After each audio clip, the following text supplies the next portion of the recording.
जय हिंद, जय भारत। देखिए, आतंक के खिलाफ ऑपरेशन सिंदूर की धमक से पूरा पाकिस्तान धू धू कर जल उठा है।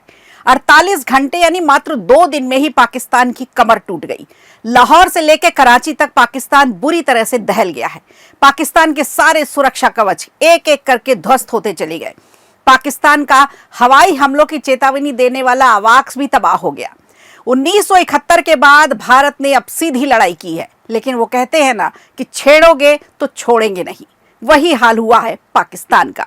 ऑपरेशन सिंदूर के कहर से पाकिस्तान अब घुटनों पर आ गया है। विदेशों में जाकर गुहार लगा रहा है, भारत से हमें बचा लो, लेकिन कोई पाकिस्तान का साथ देने को तैयार नहीं है। पाकिस्तान का सबसे बड़ा हितैषी बना चीन ने भी साफ मना कर दिया है। उसके बाद अब ईरान ने भी मना कर दिया है। उल्टे ईरान का कहना है कि पहले पीछे हटो। तो इंटरनेशनल लेवल पर पाकिस्तान की ये हालत हो गई है कि आज पूरी दुनिया में वो एकदम अकेला पड़ चुका है। डिफेंस और डिप्लोमेसी जैसे मोर्चों पर पूरी तरह से फेल हो गया है पाकिस्तान। ये भारत की सबसे बड़ी जीत है। सलाम है उन भारतीय फौजियों को जो अपने अपने मोर्चे पर डटकर मुकाबला कर रहे हैं। यही भारतीय सेना की ताकत है। आतंक के 9 अड्डे तबाह होने के बाद चारों तरफ से बुरी तरह से घिर चुका पाकिस्तान, अब खबर यह है कि पाकिस्तान की फौज ने जंग में जाने से ही मना कर दिया है। आपसी फूट देखने को मिल रही है। आज हम बताएंगे कि कैसे टूटी कमर आतंकिस्तान की, किन किन मोर्चों पर भारत ने मात दी पाकिस्तान को, और क्या है भारत की ताकत इंटरनेशनल लेवल पर। सबसे पहले बात करते हैं, भारत ने पाकिस्तान के डिफेंस सिस्टम को पूरी तरह से एक्सपोज कर दुनिया को बता दिया कि कैसे चाइनीज खिलौने पर गीदड़ भपकी देता रहा पाकिस्तान। दरअसल भारत के ड्रोन अटैक के सामने पाकिस्तान का डिफेंस सिस्टम एक्सपोज हो गया। पाकिस्तान की तरफ से मिसाइल और ड्रोन से किए गए हमले को भारतीय एयर डिफेंस सिस्टम ने पूरी तरह से नाकाम कर दिया। इस हमले में भारत को कोई नुकसान नहीं हुआ। पाकिस्तान ने जम्मू कश्मीर, पंजाब, राजस्थान में मिसाइल और ड्रोन से हमले किए। वहीं गुजरात में भी कुछ ड्रोन देखे गए। दूसरी बात, भारत और पाकिस्तान के बीच संघर्ष अभी भी जारी है।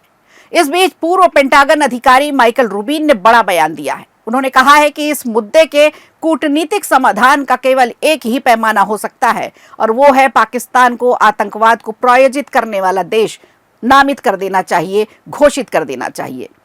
इधर मुस्लिम देशों की बात करें तो पाकिस्तान की मदद करने से उन्होंने पूरी तरह से मना कर दिया है।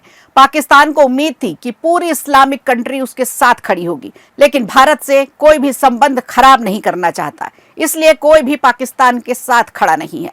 57 देशों का संगठन OIC ने ना तो अब तक कोई बैठक की है और ना ही पाकिस्तान को सपोर्ट करने की कोई बात की है। अब बात करते हैं तीसरी बात की। एक के बाद एक लगातार हमलों में अब पाक सेना के प्रमुख आसिम मुनीर की गद्दी खतरे में आ गई है। दिन में ड्रोन से अटैक होते रहे तो पूरी रात गोलीबारी होती रही। पाकिस्तान के हर शहर में भारतीय फौज ने कहर बरपाया। हताश पाकिस्तान के कमांडर अब बगावत पे उतर आए हैं। फौज में विद्रोह पनप रहा है। यहां तक कि युवा फौजी बेहद नाराज हैं। इसीलिए आसिम मुनीर अब खुदा के भरोसे हो गए हैं। एक वीडियो वायरल है जिसमें अपनी फौज में जोश भरने के बजाय मुनीर बता रहे हैं कि वो अल्लाह के लिए काम कर रहे हैं। मुनीर खुद ही अपने जाल में फंसते जा रहे हैं। खबर तो यह भी है कि पाकिस्तान सेना के कमांडरों का कहना है कि आधी अधूरी तैयारी के साथ पाकिस्तान युद्ध भूमि में उतरा है, इसीलिए हर जगह से मुंह की खानी पड़ रही है। और आप चूंकि अल्लाह के कानून पे चल रहे हो, आप अल्लाह के सिपाही हो, कोई दुनिया की ताकत आपको हरा नहीं सकती। याद रखना मेरी बात, ठीक है? सब कुर्बानियां होती हैं अल्लाह के रास्ते पे, कोई आपको हरा नहीं सकता। तो ये इस ईमान के जज्बे के साथ जो है मैदान में उतरा करो, ठीक है?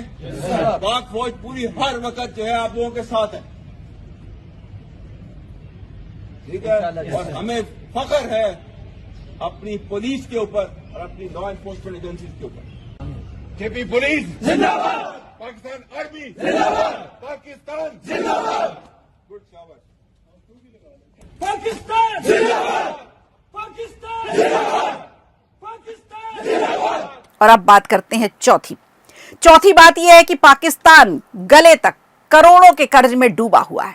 सारा पैसा आतंक को पालने पोसने में खर्च करने वाला पाकिस्तान अब भीख का कटोरा लेकर दर दर भटक रहा है, लेकिन उसे भीख भी नहीं मिल रही। आज IMF से भी कर्ज मिलना था, लेकिन उसकी संभावना भी बेहद कम है। ऐसे में कौन कर्ज देगा पाकिस्तान को? फिलहाल जो आंकड़े हैं उसके मुताबिक 225 अरब डॉलर का कर्ज लेकर बैठा है पाकिस्तान, और ये पाकिस्तान की GDP का 74.3% हिस्सा है। हर रोज पाकिस्तान पर 1400 करोड़ डॉलर का कर्ज बढ़ रहा है।